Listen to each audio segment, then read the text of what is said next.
Bien-aimés frères et sœurs, ces 4 lépreux étaient confinés.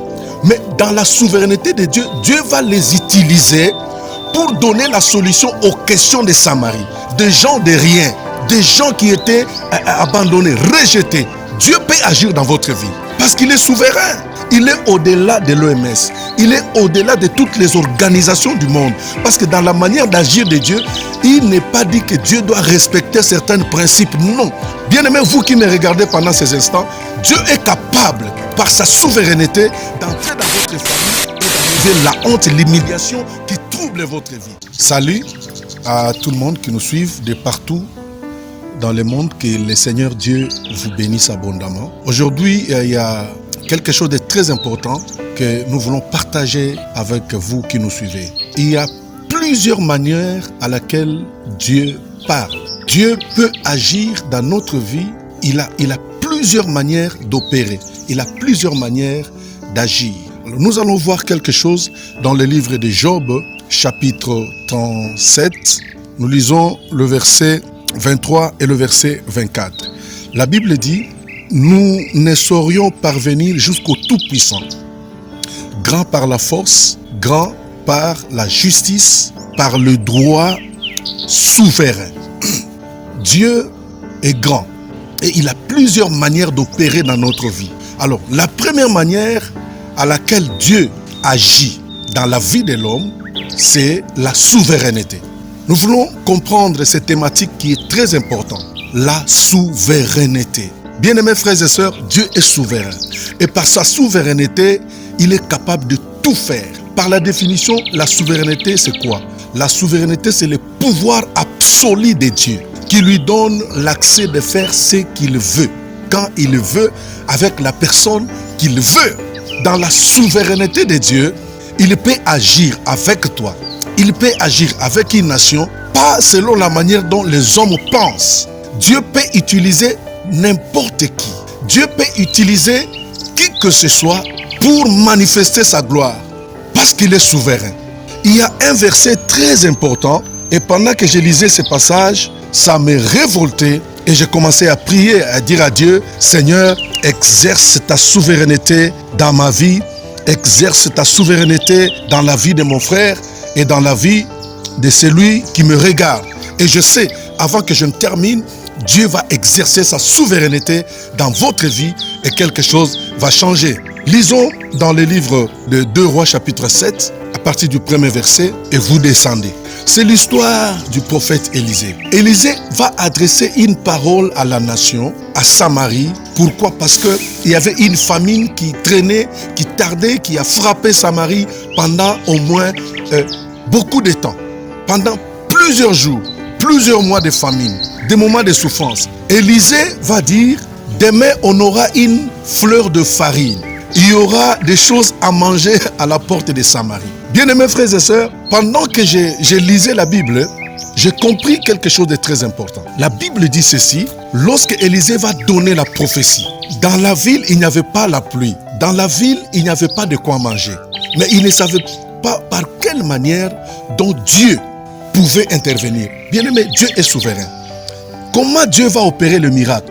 Dieu va utiliser les 4 lépreux qui étaient confinés, qui étaient à la porte de Samarie. Pourquoi? Parce que la lèpre, c'est une maladie contagieuse. Alors, ces 4 lépreux étaient déjà confinés quelque part. Ils n'avaient pas droit d'entrer dans la ville. Mais par la souveraineté de Dieu, Dieu va utiliser les gens qui étaient confinés. Même aujourd'hui, vous savez, le problème de confinement n'a pas commencé aujourd'hui. Même dans la Bible, il y a un moment où les lépreux étaient confinés, étaient déjà hors la ville. Pourquoi? Parce qu'ils pouvaient facilement contaminer les autres. Aujourd'hui, j'aimerais donner un message très important.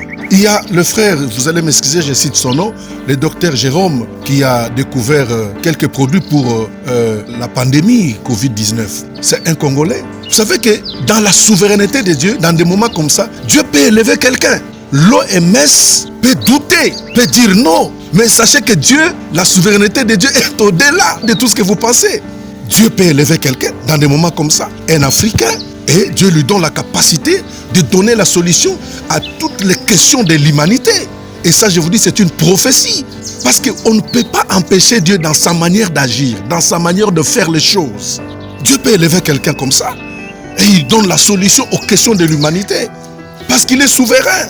Il est au-delà de l'OMS. Il est au-delà de toutes les organisations du monde. Parce que dans la manière d'agir de Dieu, il n'est pas dit que Dieu doit respecter certains principes. Non.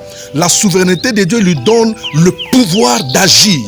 Le pouvoir suprême de faire ce qu'il veut. Bien-aimés frères et sœurs, ces 4 lépreux étaient confinés. Mais dans la souveraineté de Dieu, Dieu va les utiliser pour donner la solution aux questions de Samarie. Des gens de rien. Des gens qui étaient abandonnés, rejetés. Dieu peut agir dans votre vie. Bien-aimés, vous qui me regardez pendant ces instants, Dieu est capable, par sa souveraineté, d'entrer dans votre famille et d'enlever la honte, l'humiliation qui trouble votre vie. Par sa souveraineté, Dieu peut faire ce que les gens disent non, mais Dieu peut dire oui. Regardez, un homme comme Élie, le grand prophète, dans la brousse, Dieu lui-même qui avait maudit, qui avait déclaré impur l'oiseau, le corbeau, mais Dieu lui-même va utiliser le corbeau, un oiseau impur. Dieu va l'utiliser pour aller nourrir son serviteur, pas n'importe lequel, Élie, le grand prophète. Dans la souveraineté de Dieu, Dieu n'a pas besoin de savoir d'où tu es venu, quelle est votre famille, quel est le niveau de tes études, tu es de quelle tribu. Non, Dieu dans sa souveraineté peut tout faire. Et je le déclare au nom de Jésus-Christ. Par la souveraineté de Dieu, il est capable d'arrêter la honte dans ta vie. Il est capable d'arrêter la souffrance. Il agit dans sa souveraineté. Il n'a pas besoin de conseils de quelqu'un. Il n'a pas besoin de trouver les sages. Non. La Bible dit, par sa souveraineté, Dieu a le droit de faire ce qu'il veut, ce qui lui plaît, quand il veut. Ne regarde pas ton état physique. Ne regarde pas ce que les gens disent de toi. Ne regardez pas les critiques, les injures.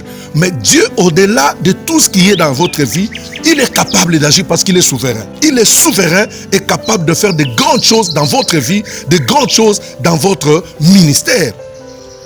Bien aimé, la souveraineté de Dieu lui donne l'accès de tout faire. Il en a le pouvoir. Et personne ne peut dire à Dieu que pourquoi il a fait ça. Non. Dieu est souverain. Pour ton cas, Dieu est souverain. Pour ton problème, Dieu est souverain. Pour ta maladie là, Dieu est souverain.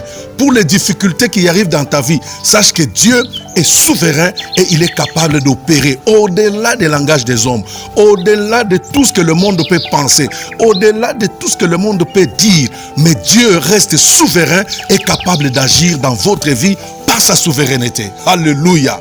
Je le bénis parce que c'est un Dieu grand, c'est un Dieu redoutable. Il est souverain.